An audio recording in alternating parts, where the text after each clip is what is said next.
আসসালামু আলাইকুম সুপ্রিয় দর্শক, আপনাদের ভালোবাসা আসলাম এক অসহায় মেয়ের কাছে। আমরা শুনবো তার জীবন কাহিনী। আসসালামু আলাইকুম। ওয়ালাইকুম আসসালাম।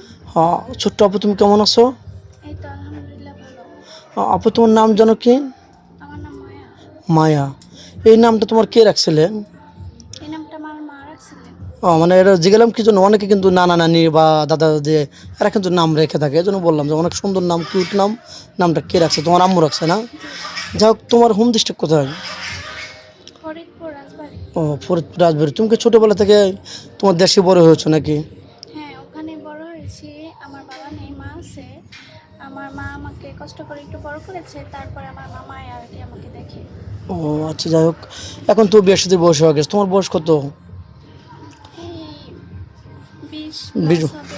ও, 20+ তোমার বয়স। তো হ্যাঁ, যাই হোক, তোমার মামা মামির ঘরে সন্তান আছে? তারা কি বড়? আছে একটা মেয়ে। ও আচ্ছা, তাহলে তোমার মামা তো বোন আছে আর তুমি আছো, এই তো। হ্যাঁ, তাহলে দুজনে হয়তো পাশাপাশি একই সেম বয়স। জি। তো এখন আমাদের ভিডিওতে মানে কি জন্য আসছো? অর্থ সহযোগিতা লাগবে নাকি বিয়ে শাদীর জন্য? আমার মামা আমাকে কষ্ট করে বড় করেছে, আর তারও তো একটা মেয়ে আছে। এর জন্য আমি আপনাদের কাছে আসছি, যেন আমি একজন ভালো মানুষের কাছে যেতে পারি।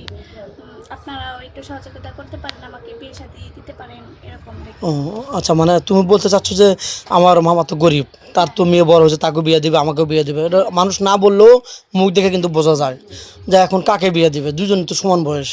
এখন আমি চাচ্ছি যে আপনাদের ভিডিওর মাধ্যমে আমার বিয়ে হলে আমার মামা একটু মুক্ত পাইতো, আমার আম্মুটা একটু মুক্ত পাইতো। এমনিতে বিয়ে হয়ে গেল। আর মাঝে মাঝে কি যেন বলছিলে, তোমার পড়াশোনা কতটুকু করছো? চালিয়ে যাচ্ছ না? পড়াশোনা হচ্ছে গ্যাপ গেছে কিছুদিন, পরে আবার মামা বলছে যে তুমি পরীক্ষা পড়াশোনা দেওয়ার করো, জন্য, হ্যাঁ। এসএসসি পরীক্ষা। কিন্তু আমিও তো ভাবতেছি যে মামার আর্থিক সমস্যা, আমাকে কিভাবে পড়াবে, এসএসসি পরীক্ষাটা আমি কিভাবে দিব। ও মানে সামনে তুমি পরীক্ষা দেবে? জি। ও, এখন পরীক্ষা দেওয়া মনে এখন মানে হিমশিম খাবে, এই তো। জি। টাকা পয়সা আর্থিকের সমস্যা। দর্শক বন্ধু শুনতে পেলেন, মেয়েটা অনেক ভালো, সহজ সরল, একদম নরম মনের মানুষ। মেয়েটার সামনে পরীক্ষা দিবে এরকম অ্যাপালিটি তার নাই, একদম গরিব। তার মামার কাছে সে মানুষ, তারও মেয়ে আছে। এখন সে নিজে নিজেই শিক্ষিত মেয়েতেও সে নিজে নিজেই বুঝতে পারে যে তার মামা গরিব, তাকে বিয়ে দেবে না আমাকে দেবে। ওর সাথে আমি বাইরের একটু হেল্প নেই, আমার আল্লাহ একদিক দিয়ে ফিরে চাবেই। কেউ হেল্প করবে না হলে কেউ বিয়ে করবে, এর জন্য আসছে। তাহলে কত মানে মনটা কত উদার আর কত ভালো মনের মানুষ, যে তার মামাকে ভালোবেসেই তাকে কিছু বলতে পারে না বিদায় আমাদের সাথে দেখা করতে আসছে। এত ভালো মনের মানুষ মেয়েটা। তো যাই হোক, স্ক্রিপ্টটা বেশি বড় করবো না। এখন তুমি কি ধরনের ছেলে চাচ্ছ? তোমার বয়স যেহেতু 20-এর আপ, 25 বছর ছেলে হলে চলবে না 30-35? এখন যেরকমই হোক, মানুষটা যেন ভালো হয়। কষ্ট তুমি করে বড় হয়েছি, আমার হাজবেন্ড যেন আমাকে ভালোভাবে রাখে বা টমেটো খাওয়াইতে পারে, এরকম চাই আর কি। আচ্ছা, ভালোই চাই আর কি। তুমি বলতে পারছো যে হ্যামসামের দরকার নেই, সৌন্দর্যের দরকার নেই, মানুষের ভিতরে যেন আমার স্বামীকে নিয়ে চলতে পারে, তার মনটা যেন ভালো হয়, নামাজ কালাম যেন পড়ে জি।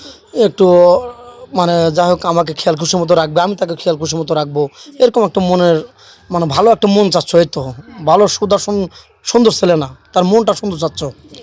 যাই হোক, কোনো বাংলাদেশি ভাই তো অনেক প্রবাসী থাকে, 10-12 বছর 15 বছর হয়ে গেছে।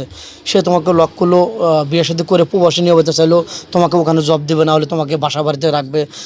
তোমার কি তোমার আম্মা তোমার মামা প্রবলেম মনে করবে বাইরে না, নিয়ে যেতে কোনো চাইলে? সমস্যা নেই। কোনো সমস্যা নেই। না। যাই হোক, প্রবাসী নিয়ে গেলে তুমি যাবে? জি, যাবো। আচ্ছা, শুনতে পারলেন, দেশ প্রবাস থেকে সবাই দেখছেন ভিডিওটা। প্রবাসে কোনো ভাই বিয়ে করতে চাইলে বিয়ে করতে পারবেন। তোমার ফোন নাম্বারটা দিয়ে দাও। আমার নিজস্ব কোনো ফোন নাই। ও, তোমার ফোন কেউ কিনে দেয়নি? না। যাক, তোমার তো চলাই কঠিন, তাহলে ফোন কে কিনে দেবে, কাকে তুমি বলবে? তো যাই হোক, লজ্জায় বলতেও পারো না মামাকে, যে যদি না কিনে দেয় তাহলে শরম পাইলে না, বড় হয়েছো। যাক, মেয়েটা কোনো ফোন নেই।